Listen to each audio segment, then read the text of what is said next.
திரு கானா சுப்பிரமணியம் அவர்கள் எழுதிய சீதாராமன் குறுநாவல். அதனுடைய ஃபர்ஸ்ட் பார்ட் ஏற்கனவே கேட்டிருக்கோம். அதனுடைய லிங்க் இந்த வீடியோ டிஸ்கிரிப்ஷன்ல கொடுக்குறேன். அடுத்த பகுதியை இந்த வீடியோல கேட்க போறோம். கேட்கலாமா? சீதாராமன் பகுதி 2 மற்றும் இறுதி பகுதி, அத்தியாயம் 6. சேகரன் போன பிறகு சிறிது நேரம் ஒரு கட்டுமரத்தில் சாய்ந்து உட்கார்ந்து கடலையே பார்த்து கொண்டிருந்தான் சீதாராமன். ஓயாத கடல் அலைகள் ஏதேதோ புலம்பிக் கொண்டிருந்தன. ஆனால் அவற்றின் இசை அவனுக்கு இன்பமாக படவில்லை. சேகரனும் தன் நண்பன் கிருஷ்ணனை பணக்காரன் என்று ஒரே வார்த்தையில் ஒதுக்கிவிட்டது பற்றி அவனுக்கு வருத்தமாகத்தான் இருந்தது. கிருஷ்ணன் பணக்காரனாக இருந்தது அவன் மேல் பிசகா? பணம் இருந்தால் நட்புக்கு லாயக்கில்லாதவனாகத்தான் இருக்க வேண்டுமா? தன் அனுபவம் அப்படி இல்லையே என்று சீதாராமனால் எண்ணாமல் இருக்க முடியவில்லை. கிருஷ்ணனை நொந்து கொள்வதில் பலனில்லை என்று தன் குடும்பத்தை பற்றி எண்ணத் தொடங்கினான். சேகரன் பரவாயில்லை, 2 பெண்ணும் ஒரு பிள்ளையும் போதாது என்று நோயும் வைத்தியமும். குடும்பஸ்தனுக்கு பொழுது இன்பகரமாக கழிவதற்கு இதைவிட சிறந்தது வேறு என்ன வேண்டும்? குழந்தைகள் இருந்தால் குடும்ப வாழ்க்கை பூர்த்தியாகிற மாதிரிதான் இல்லையா? குடும்பஸ்தனுக்கு குழந்தைகள், அதுவும் பெண்களுக்கு வாழ்க்கை பூரணத்துவம் பெறுவது குழந்தைகள் இடத்தில்தான். அது உண்டாகிவிட்டால் மனோரமாவும் அதையெல்லாம் உணர்ந்துதானோ என்னவோ அவன் தாயார் இன்னும் குழந்தை பிறக்கவில்லையே என்று தினமும் சொல்லிக் கொண்டிருந்தாள். உலகத்தில் உள்ள எல்லா தெய்வங்களுக்கும் பிரார்த்தனை செய்து கொண்டிருந்தாள். குழந்தைகளை பற்றி எண்ணத்திலே தன் மனோபாவம் ஓரளவு மாறிவிட்டது என்பதை உணர்ந்தான் சீதாராமன். பீச்சுக்கு வரும்போதிருந்த கசப்பு இப்போது அவன் மனதிலே இல்லை. சேகரனுடைய சம்பாஷணையோ, குழந்தை என்கிற ஞாபகமோ, இல்லை கடல் காற்றோ, எதுவானால் என்ன? மனம் சற்று இப்போது நிம்மதி அடைந்திருந்தது. மணி 8 போல இருக்கே என்று சொல்லிக்கொண்டே சீதாராமன் எழுந்தான். வந்து பார்த்துவிட்டு எனக்கிருந்த அப்போதைய மனோபாவத்திலே தனக்காக காத்திராமல் போய்விட்டேன் என்று கிருஷ்ணன் குறைபட போகிறான். அதுவும் இன்று சாயங்காலம் அவனுடைய சிநேகிதிகளை பற்றி அனாவசியமாக ஏதேதோ சொல்லிவிட்டேன். அதுவே அவன் மனதில் கொஞ்சம் கூர்மையாக தைத்திருக்கும் என்று தனக்குத்தானே சொல்லிக்கொண்டே தான் காத்திருப்பதாக குறிப்பிட்டிருந்த இடத்தை நோக்கி நடந்தான் சீதாராமன். சீதாராமன் இன்னும் இருட்டில் மணலில் நடந்து கொண்டிருக்கும் போதே கிருஷ்ணனின் கார் ரோடு ஓரமாக வந்து நின்றது. 8 மணிக்குள்ளாகவே சிநேகிதிகளை எல்லாம் விட்டு பிரிந்து வந்து விட்டானே நமக்காக என்று எண்ணியவனாக சீதாராமன் தன் நடையை துரிதப்படுத்தினான். ஆனால் 4 அடி துரிதமாக நடந்து வெளிச்சமுள்ள பிரதேசத்தை எட்டு முன் திடுக்கிட்டு நிழலான பிரதேசத்திலேயே நிலைத்து நின்றான். கிருஷ்ணனின் காரில் இருந்து முதலில் 2 பெண்கள் இறங்கினார்கள். பிறகு கிருஷ்ணனும் இறங்கினான். கிருஷ்ணன் தன் நண்பனை தேடுகிறவன் போல சிறிது நேரம் சுற்றுமுற்றும் பார்த்தான். பிறகு 2 பெண்களுக்கும் நடுவில் அவர்களுடன் பேசிக்கொண்டே மயிலாப்பூர் நோக்கி நடந்தான். அந்த பெண்களில் ஒருத்தியை சீதாராமனுக்கு தெரியும், நன்றாகவே தெரியும். அவளை அவன் அங்கு கிருஷ்ணனுடன் எதிர்பார்க்கவில்லை. அதுவே அவனுடைய பிரமிப்புக்கு காரணம். அவர்கள் மூவரும் மயிலாப்பூரை நோக்கி நடந்து கண்ணுக்கு மறையும் வரையில் அவர்களையே பார்த்து கொண்டு சற்று இருட்டான பிரதேசத்தில் நின்று கொண்டிருந்தான் சீதாராமன். பிறகு குறிப்பிட்ட இடத்திற்கு போய் உட்கார்ந்து கொண்டான். கிருஷ்ணனுடன் அந்த பெண் திரும்பி வரமாட்டாள் என்பது அவனுக்கு நிச்சயமாக தெரியும். அவள் வீடு மயிலாப்பூரில் தான் இருந்தது. கிருஷ்ணன் மட்டும் வருவான் அல்லது அவனும் இன்னொரு பெண்ணும் வருவார்கள் என்று எதிர்பார்த்தான். ஆனால் கிருஷ்ணன் தனியாகத்தான் வந்தான். அரை மணி நேரம் கழித்து 8:30 மணி அடிக்கிற சமயத்தில் வந்தான். சீதாராமன் தோளில் கையை போட்டுக்கொண்டு நட்பு உரிமையிலே சொன்னான் கிருஷ்ணன். போடா சீதா, கொஞ்சம் முன்னாடி வந்தேன். நீ இருந்தா உனக்கு ஒரு பொண்ணை அறிமுகம் செஞ்சு வைக்க நினைச்சுக்கிட்டு இருந்தேன். BA முதல் வகுப்புல படிக்கிறாளாம். என்ன அழகு, என்ன அறிவு. போடா, நீ துரதிர்ஷ்டக்காரன் என்றான் வருத்தத்துடன். என்னுடைய துரதிர்ஷ்டம் அவளுடைய துரதிர்ஷ்டமாக மாறிட்டா என்ன பண்றது என்றான் சீதாராமன் வெடுக்கென்று. அப்படின்னா என்ன சொல்ற? ஜின்னு வாசனை கொஞ்சம் ஜாஸ்தியாவே அடிக்கிறதுன்னு அர்த்தம். கிளம்பு, நாளியாரது என்று அவசரப்படுத்தினான் சீதாராமன். அந்த பெண்ணை பற்றி இன்னும் சற்று நேரம் பேசிக்கொண்டே நிற்கத்தான் இஷ்டம் கிருஷ்ணனுக்கு. ஆனால் சீதாராமன் கிளம்பு கிளம்பு என்று அவனை அவசரப்படுத்தினான். நீ என்னப்பா ஒண்டி கட்ட, கேப்பாரு யாரும் இல்ல, நான் புள்ளக்குட்டிக்காரன் என்றான் சீதாராமன் மனதில் இருந்த வேதனையை தனக்குத்தானே மறைத்துக் கொள்ள கேலியாக. புள்ளக்குட்டிக்காரனா? புது மனுஷா பேசுறியாப்பா நீ என்றான் கிருஷ்ணன். கார் கிளம்பிய பின்தான் அன்று சேகரனை சந்தித்ததை பற்றி சொன்னான். அதிலே அவ்வளவாக கிருஷ்ணனும் உற்சாகம் காட்டவில்லை.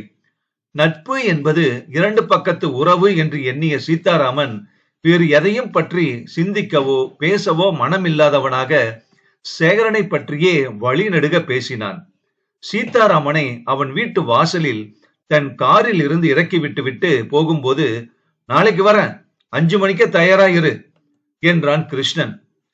சீதாராமன் இதற்கு பதில் சொல்லும் முன், அவளோட பேரு லீலா என்றான் கிருஷ்ணன்.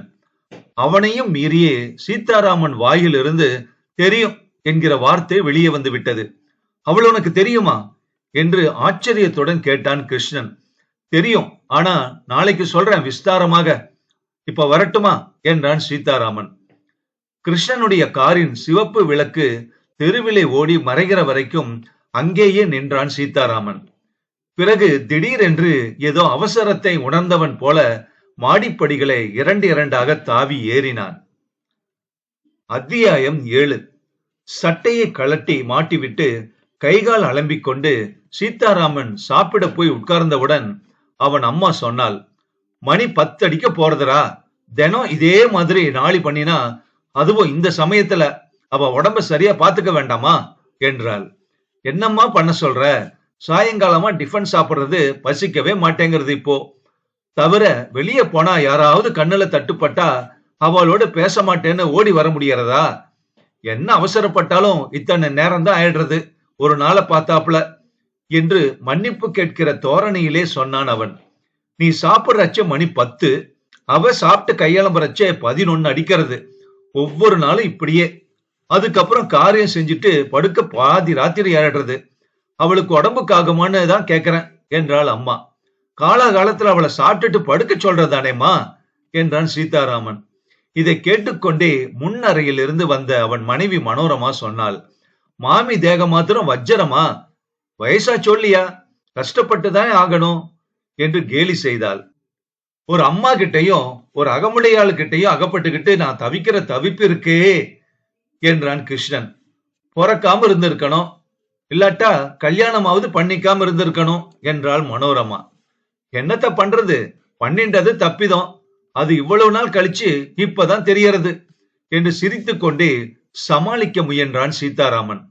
உங்க சிநேகிதர்கிட்ட கத்துக்கிறதான, அவரை பாருங்கோ, கெட்டிக்காரத்தனமா கல்யாணம் பண்ணிக்காமலே இருக்கார் என்றாள் மனோரமா.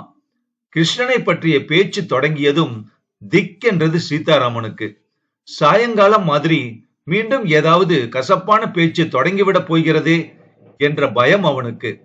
மனோரமாவே சொன்னாள், ஆனா ஒண்ணு, உங்க சிநேகிதருக்கு கல்யாணம் ஆயிடுத்தானா அவர் உங்க மாதிரி இருக்க மாட்டார், பொண்டாட்டியாத்தா பெரியாத்தா அப்படின்னு அவ காலை சுத்திண்டே வெட்டி பாம்பா அடங்கி கிடப்பார் என்றாள்.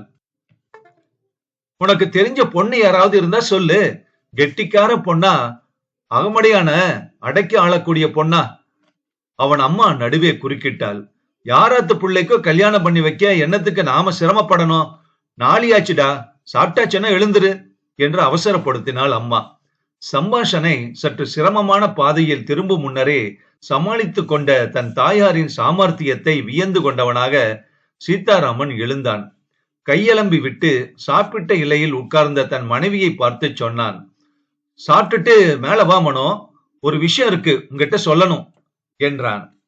முன்னரைக்கு நகர்ந்ததுமே ஏன் இதை சொன்னோம் என்று இருந்தது அவனுக்கு. என்ன என்று அவள் கேட்டுக்கொண்டு வருவாளே, என்னத்தை சொல்வது?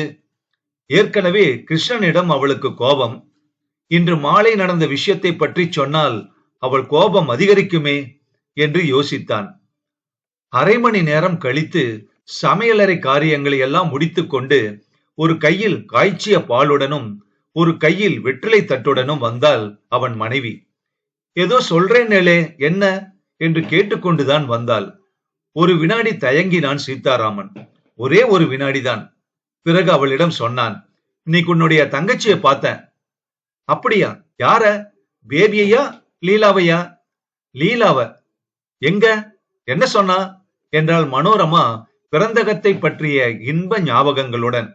நான் அவளோடு பேசல, அவளும் என்ன பார்க்கல என்று கூறிவிட்டு மென்று முழுகிக் கொண்டே கிருஷ்ணனும் அவளும் அன்று சந்தித்ததை பற்றியும் கிருஷ்ணன் அவளை பற்றி தன்னிடம் சொன்னதையும் சொன்னான்.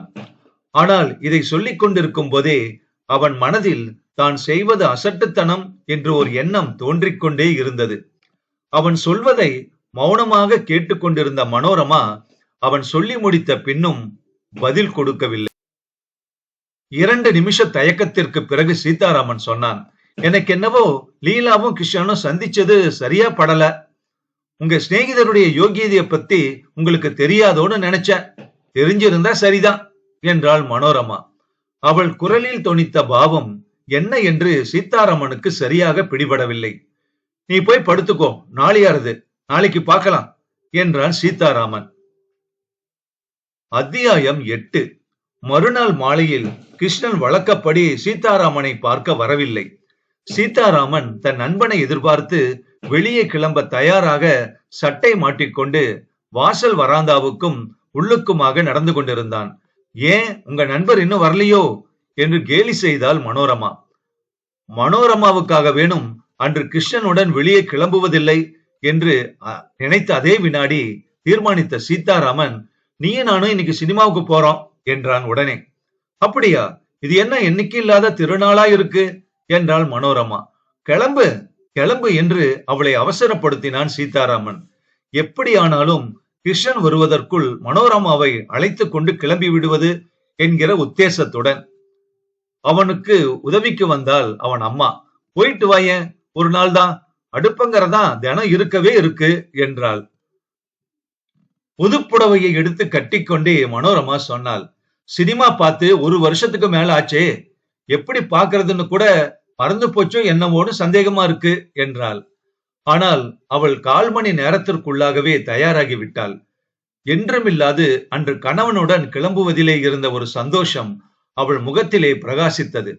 நீங்களும் வாங்களே அத்த என்று மாமியாரை வாயளவில் அழைத்தாள். அவள் வரவில்லை என்றதில் பரம திருப்திதான் மனோரமாவுக்கு. சீதாராமன் பஸ்ஸிலே போவதற்கு பதிலாக ஒரு டாக்ஸிக்கு ஏற்பாடு செய்திருந்ததை பார்த்து அனாவசியமாக இந்த பணம் வீணாகிறதே என்று மனோரமாவுக்கு வருத்தம். பணக்கார வீட்டிலே பிறந்து ஏதோ நடுத்தர குடும்பத்தில் வாழ்க்கைப்பட்டிருந்த அவள் ரூபாய் விஷயத்தில் கருத்தாக இருந்துதானே ஆக வேண்டும். டாக்ஸி விஷயமாக அவள் தன் கணவனுடன் விவாதம் செய்ய தொடங்கினாள். ஆனால் சீதாராமன் விவாதிக்க இடம் தராமல் சொன்னான், இதோ பாரு மனோ, உன்னோட தனியா கிளம்ப இதுதான் எனக்கு பிடிக்க மாட்டேங்கிறது. நீ சொன்ன மாதிரி வருஷத்துக்கு ஒரு முறை கிளம்புறோம், 4 ரூபாய் பிரமாதம் ஒண்ணு இல்ல, பேசாம வா. அவர்கள் டாக்ஸியில் கிளம்புகிற சமயத்திலே கிருஷ்ணனுடைய வேலையால் வந்து சீதாராமனிடம் ஒரு கடிதத்தை கொடுத்தான். அதை பிரித்து படித்தான் சீதாராமன். சரி நீ போ என்று கிருஷ்ணனின் வேலையாளிடம் சொன்னான். டாக்ஸியும் கிளம்பிற்று. கிருஷ்ணனுடைய கடிதத்தை தன் மனைவியிடம் காண்பிக்கலாமா, இல்லை காண்பிக்காமலே கிழித்தெறிந்து விடலாமா என்று தயங்கினான் சீதாராமன் 2 நிமிடம். பிறகு அவள் கையில் கொடுத்தான் அந்த கடிதத்தை. கடிதம் ஆங்கிலத்தில் எழுதியிருந்தது. நேற்று சொன்னேனே, அந்த லீலா என்கிற பெண்ணுடன் நான் சினிமாவுக்கு போகிறேன். ஆகையால் இன்று சாயங்காலம் என்னால் வர முடியாது, மன்னிக்கவும், கிருஷ்ணன் என்று எழுதியிருந்தது. அதை பார்த்தவுடன் ஏனோ தெரியவில்லை, மனோரமாவுக்கு கோபம் தான் வந்தது. உங்க சிநேகிதர் வராததாலதான் இன்னைக்கு. அடி அசட, என்ன இப்படி உனக்கு அனாவசியமாக என்னெல்லாமோ தோன்றது? நாம கிளம்பின அப்புறம் தானே இந்த கடிதாசியே வந்துச்சு, என்னெல்லாமோ சொல்றியே என்று சற்று கசந்த குரலில் சீதாராமன் சொன்ன பிறகுதான் தன் கோபத்திற்கு காரணமே இல்லை என்பது மனோரமாவுக்கு ஞாபகத்துக்கு வந்தது. அனாவசியமாக அப்படி கோபத்துக்கு இடம் கொடுத்தது பற்றி அவளுக்கே வெட்கமாக இருந்தது. நம்ம எந்த சினிமாவுக்கு போறோம்?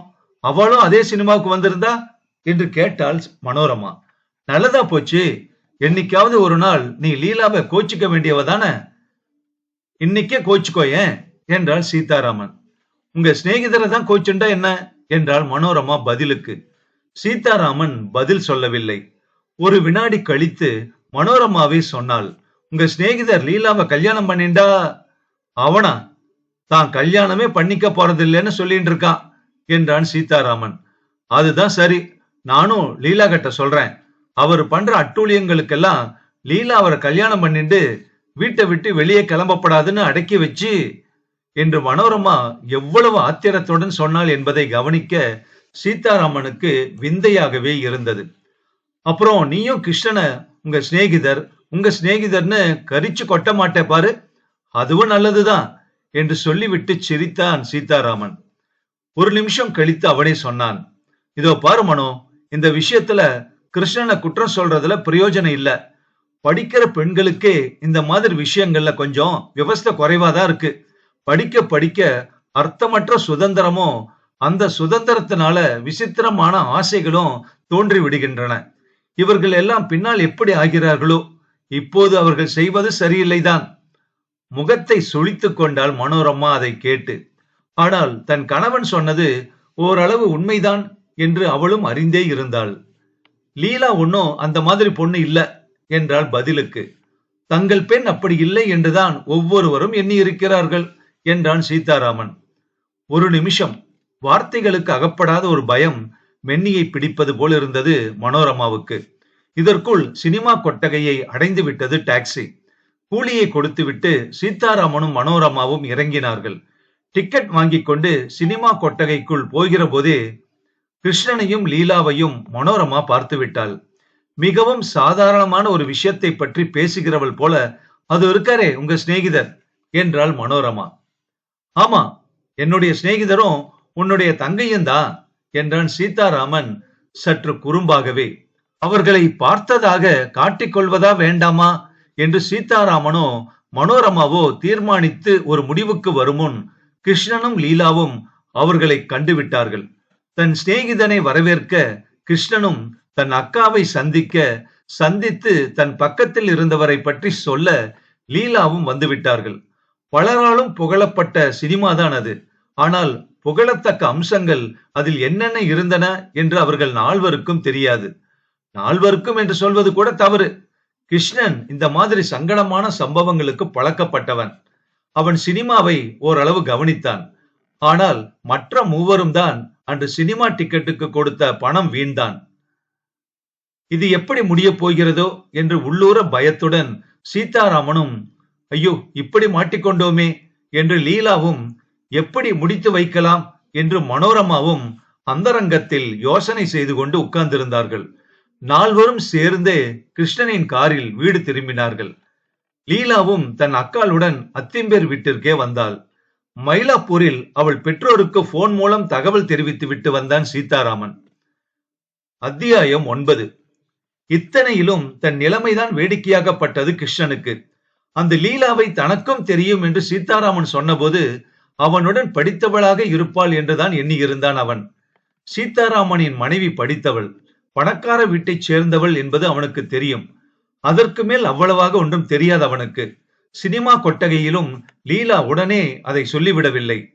தனக்கும் மனோரமாவுக்கும் உள்ள உறவை தன்னையும் சீதாராமனையும் போல அவர்கள் இருவரும் சேர்ந்து படித்தவர்களோ என்று எண்ணினான் அவன்.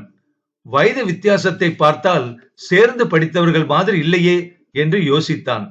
கூட படித்தவளுக்கு அக்காவாக இருக்கலாம் என்று முடிவு கட்டினான்.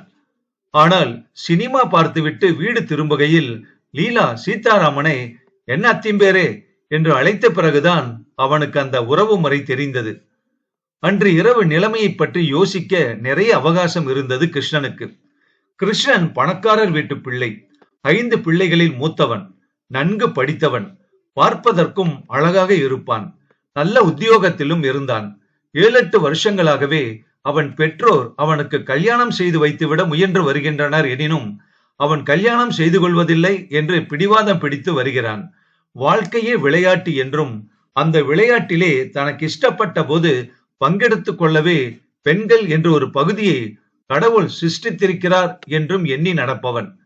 அப்படி அவன் எண்ணி நடப்பதற்கு அனுசரணையாகவேதான் அவன் அறிந்த குடும்ப பெண்களும் நடந்து வந்திருக்கிறார்கள் என்று சொல்வது மிகையாகாது. இது விஷயத்தில் அவன் பேரில் பிசகா, அவனுடன் பழகிய பெண்களின் பேரில் பிசகா என்று யாரும் சுலபத்தில் முடிவு கட்டிவிட முடியாது. ஓரொரு சமயம் அவனுடைய சிநேகிதிகள் காரணமாக அவன் சில கஷ்டங்களுக்குட்பட நேரிட்டதும் உண்டு. ஆனால் அப்படி ஒன்றும் பெரிய கஷ்டம் இல்லை. சுலபமாகவே துடைத்துவிட்டு ஒதுங்கிவிடக்கூடிய மாதிரிதான் இருந்தது வந்தன.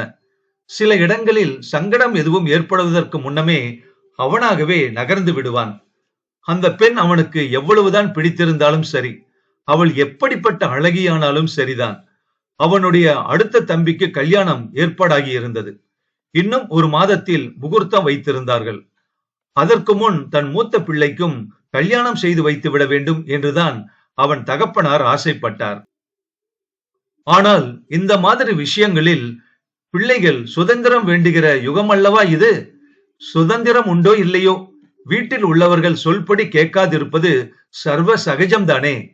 அந்த உரிமையை பூராவும் பெற்று அனுபவித்துக் கொண்டிருந்தான் கிருஷ்ணன். தன் தம்பிக்கு கல்யாணம் ஆனால் ஆகட்டும், தனக்கு வேண்டாம் என்று சொல்லிவிட்டான் அவன்.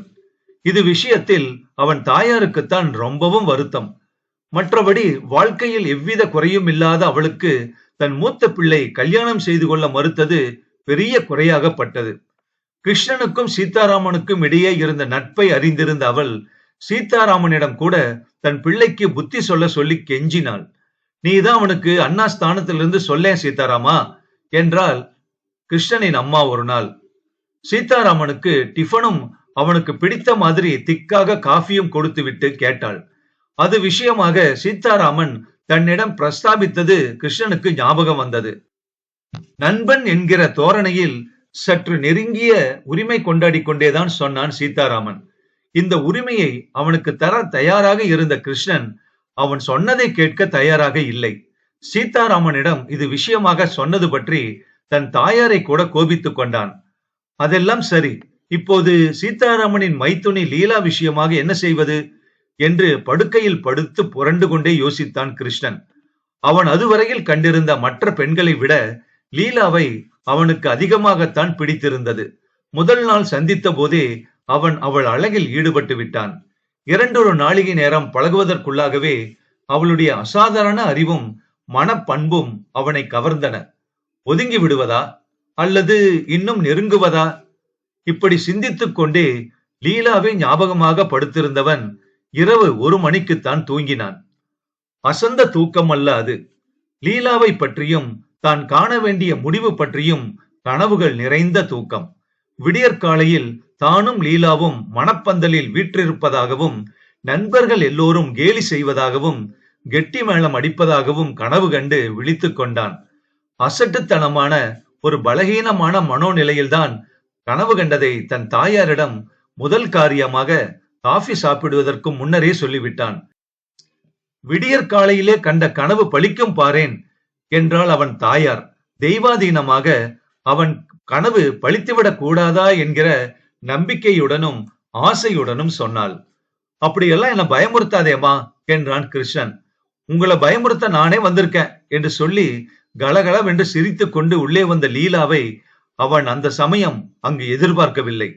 தாயாரும் பிள்ளையும் எதை பற்றி பேசிக் கொண்டிருக்கிறார்கள் என்று தெரியாமலேதான் லீலா அவ்வார்த்தைகளை கூறினாள் என்பது கிருஷ்ணனுக்கும் அவன் தாயாருக்கும் வெளிப்படையாகவே தெரிந்தது. ஆனால் அவள் பயமுறுத்தல் பலித்து விடுமோ என்று கிருஷ்ணனுக்கும், பலித்து விட்டால் தேவலையே என்று அவன் தாயாருக்கும் இருந்தது என்று சொல்வது பொருந்தும்.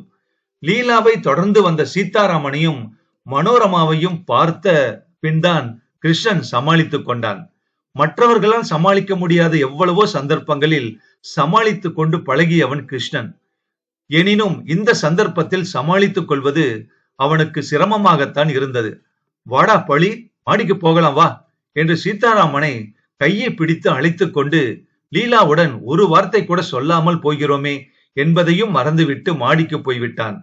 அப்படி கிருஷ்ணன் ஓடி போனது நல்ல சூசகமாகப்பட்டது மனோரமாவுக்கு. தான் உத்தேசித்திருந்த காரியத்தில் பாதி முடிந்த மாதிரிதான் என்று தீர்மானித்துக் கொண்டாள் அவள்.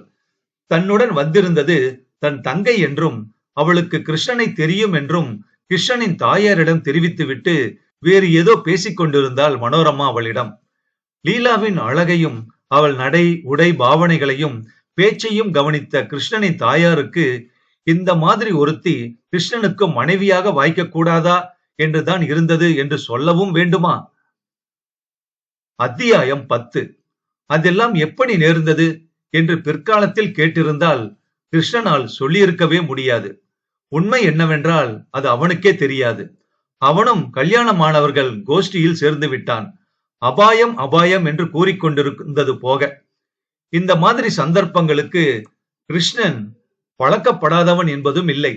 லீலாவை போன்ற அழகியை, அவளையும் விட அழகானவர்களை அவன் சந்தித்ததுண்டு, அவர்களுடன் பழகியதுண்டு.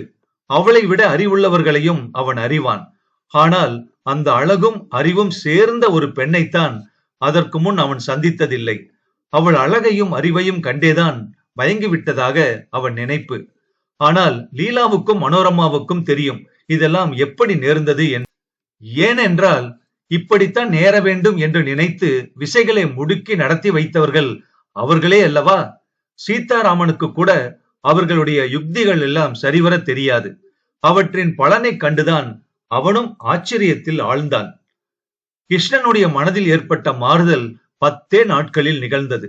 அந்த 10 நாட்களும் லீலா தன் சகோதரியுடன் கோமலீஸ்வரன் பேட்டையிலேதான் தங்கியிருந்தாள். முதல் நாள் இரவு லீலாவை மனோரமா கோபித்துக் கொண்டாள். கிருஷ்ணனை பற்றி இல்லாததையும் பொல்லாததையுமாக சொல்லி லீலாவின் மனசை கலைக்க முயன்றாள். ஆனால் அந்த முயற்சி வெற்றி பெறாதது கண்டு தன் தங்கையுடன் தானும் சேர்ந்து கொண்டு இருவரும் கிருஷ்ணனை பிடிக்க வலை வீசினார்கள். லீலா மட்டும் தனிப்பட்டவளாக இருந்தால் கல்யாணம் என்கிற தலையில் இருந்து கிருஷ்ணன் தன்னை சாமர்த்தியமாக விடுவித்துக் கொண்டு தப்பி இருப்பான்.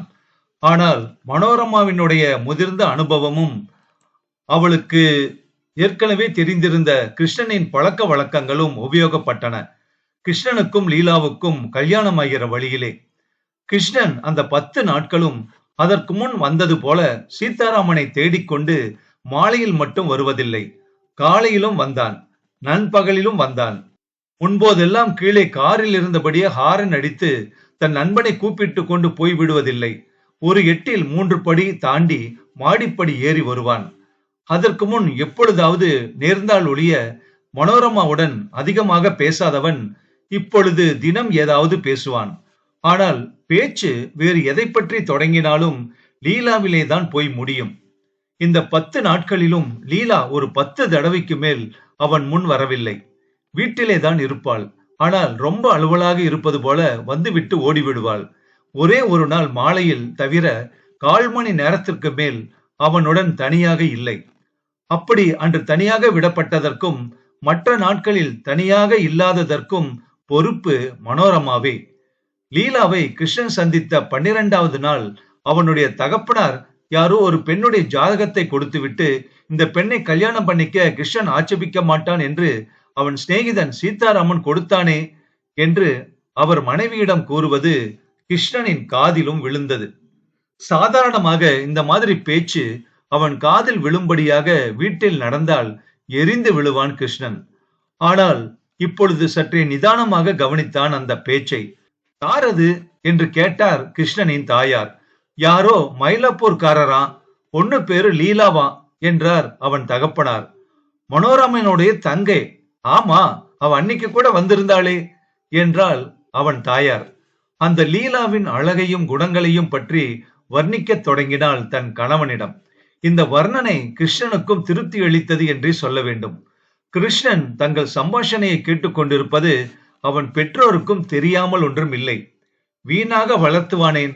கிருஷ்ணனுக்கும் லீலாவுக்கும் கல்யாணம் ஒரு நல்ல நாளில் நல்ல லக்கணத்தில் சம்பிரதாயமான வழியிலே நடந்தேறியது. இதில் யாருக்கு திருப்தி அதிகம் என்று சொல்ல முடியாது. மனோரமாவுக்கா, லீலாவுக்கா, இல்லை சீதாராமனுக்கா என்று தீர்மானிப்பது மிகவும் சிரமமான காரியமே. ஆனால் இவர்கள் எல்லோரையும் விட தனக்குத்தான் திருப்தி அதிகம் என்று கிருஷ்ணனே சொல்லிக் கொண்டதை முந்தைய பிரம்மச்சாரி விரதம் மாதிரி வீண் வார்த்தை என்று ஒதுக்கிவிட முடியாதுதான். அத்தியாயம் 11. இப்போவெல்லாம் மனோரமா உங்க சிநேகிதர் என்று கிருஷ்ணனையோ சீதாராமனையோ ஏசுவதில்லை. லீலா ஆத்துக்காரர் என்று சற்று பெருமையாகவே தான் சொல்லுகிறாள். பணக்காரன் ஏழை உறவான் அப்புறம் நான் ஒன்னும் சொல்லப்படாது என்று சீதாராமனின் தாயார் அதில் சம்பந்தப்படாமல் ஒதுங்கி விடுகிறாள். கீழ்வீட்டு லட்சுமி அம்மாளுக்கு தன் வம்பு வார்த்தைகள் தான் இப்படி பலித்தன என்பது தெரியவே தெரியாது. இனி அவள் கேட்க மாட்டாள். அவர் ஏன் உங்க ஆத்துக்காரரை தேடிண்டு வரார் என்று. கிருஷ்ணனை பற்றி பேச்செடுக்க இனி சந்தர்ப்பம் வாய்க்காதே என்று அவளுக்கு சற்று வருத்தம்தான். கிருஷ்ணன் என்றுதான் பெயர் வைக்க வேண்டும் என்று சீதாராமனின் தாயார் சொல்கிற போதெல்லாம் சீதாராமன் சிரித்துக் கொண்டே எனக்கு பெண்தான் பிறக்கப் போகிறது முதலில் என்கிறான். மனோரமாவும் சிரிக்கிறாள். ஆனால் பதில் எதுவும் சொல்வதில்லை. கானா சுப்பிரமணியம் அவர்கள் எழுதிய சீதாராமன் குறுநாவல் முற்றும். இந்த கதை வெளியான ஆண்டு 1943. ஒரு பெரிய சிறுகதை. அதனால குறுநாவலாக 2 பகுதியா கொடுத்திருக்கேன்.